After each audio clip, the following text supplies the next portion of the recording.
Hello, everyone. Welcome to our very first episode of Shakespeare for Little Dreamers. Welcome to our first episode of Shakespeare for Little Dreamers. So my name is Gigi. I'm Mama's co-host, Hudson.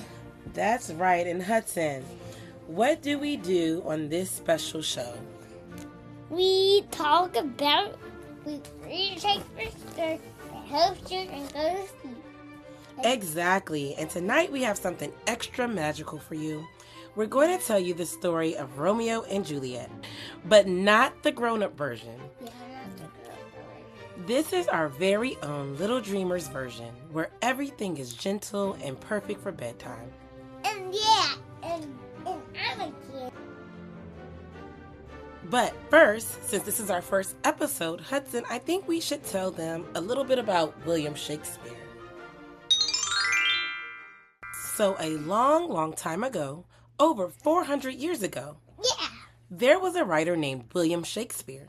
He wrote the most beautiful stories and plays that people still read and love today.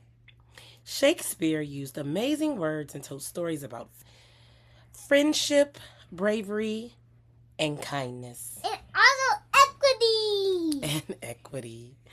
He actually did talk about stories about equity. That is very true, Hudson. Like a film about equity. Well, there's another story called Taming the Shrew that's all about equity between men and women, but we will get to that story soon, okay? Usually, people say Shakespeare is only for grown-ups, but you know what? What? No one believes that. That's not true. If you love to read, like we love to read, and if you love to learn new things, if your mind is curious and ready for big ideas, then Shakespeare is for you too. So we're making these beautiful stories accessible to brilliant young minds like yours. Hudson, are you ready to learn Shakespeare? Are you ready to learn Shakespeare, Little Dreamers? Let's do it. Yeah! And now, Hudson has a very special word to teach us. Hudson, are you ready? Yes. Hudson, what is our word for today? Enchanted. Enchanted. Oh, enchanted. Hudson, can you tell everyone what enchanted means? Enchanted means when something magic and makes you feel happy and amazed. Yes, it is when something is magical and makes you feel happy and amazed. That's perfect.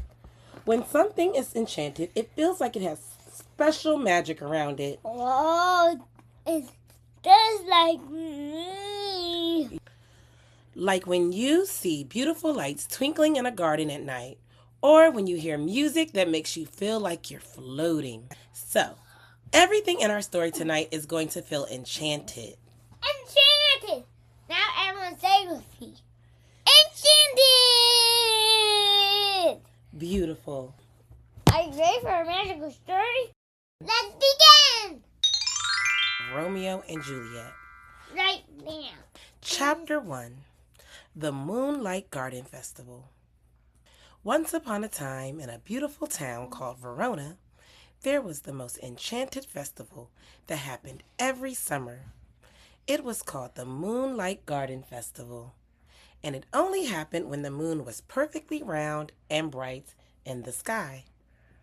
The whole town would gather in the biggest garden you could ever imagine. This garden had paths made of smooth white stones that seemed to glow in the moonlight. Tall trees with silver leaves rustled softly in the evening breeze. And everywhere you looked, there were the most beautiful flowers. Roses that smelled like vanilla, lavender, that sparkled with tiny dewdrops, and jasmine that climbed up magical trellises towards the stars. And what else?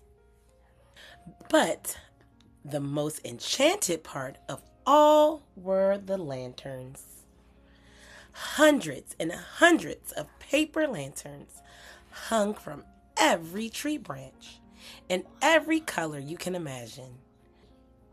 Deep purple, golden yellow like sunshine, and soft pink like cotton candy, and the most beautiful blue like the ocean on a perfect day. What is my favorite color?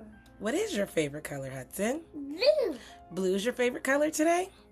Yeah. That's pretty amazing.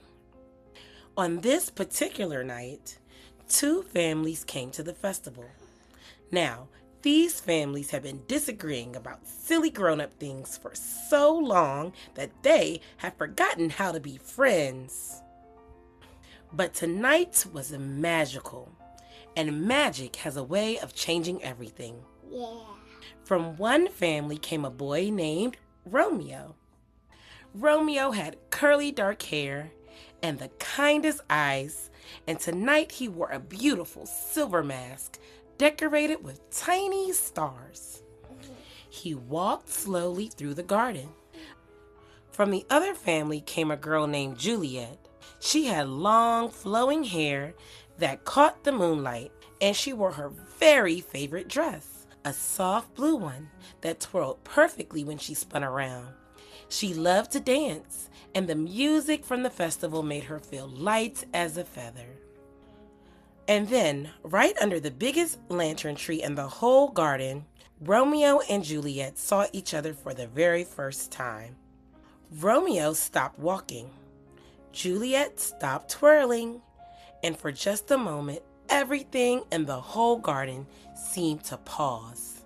The music, the breeze, even the lantern seemed to glow a little brighter.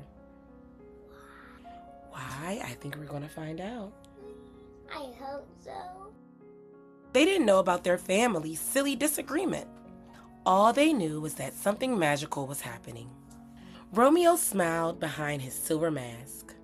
Juliet smiled as her blue dress caught the lantern light, and even though the music was still playing and people were still dancing all around them, they felt like they were the only two people in the whole enchanted garden. They didn't need to say any words yet. Sometimes the most magical moments happen in perfect silence. Yeah, in perfect silence. They just looked at each other and smiled. Silence. And somehow they both knew that this was the beginning of something very special. Enchanted. As the festival began to wind down and families started to head home, Romeo gave Juliet a small wave. Juliet curtsied in her blue dress like a princess, and they both knew somehow that they would see each other again soon. Wow, how would they do that? When Romeo walked home that night, he looked up at the moon and made a quiet wish. Quiet wishy. When Juliet got ready for bed, she looked out her window at the stars and made the very same wish. What was the wish? Well, I'm glad you asked, Hudson.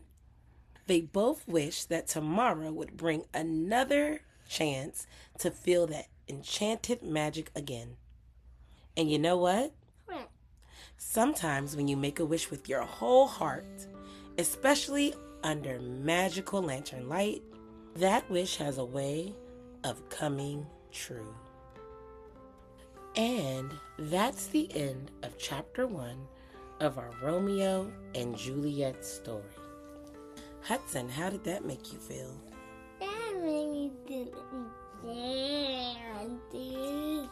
Now, it's time for our special bedtime breathing and affirmations. Everyone listening, get comfortable in your bed or wherever you're cozy. Hudson and I are going to help you feel as peaceful as those glowing lanterns in the garden. Enchanted too, right, Mama? First, let's take 3 slow, gentle breaths together. Breathe in through your nose. Yeah.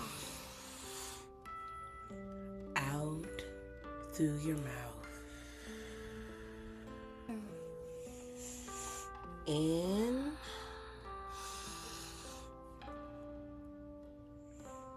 Out. One more time. In and out. Beautiful. Now close your eyes if you like and imagine you're in that enchanted garden. You can see the silver leaves rustling gently.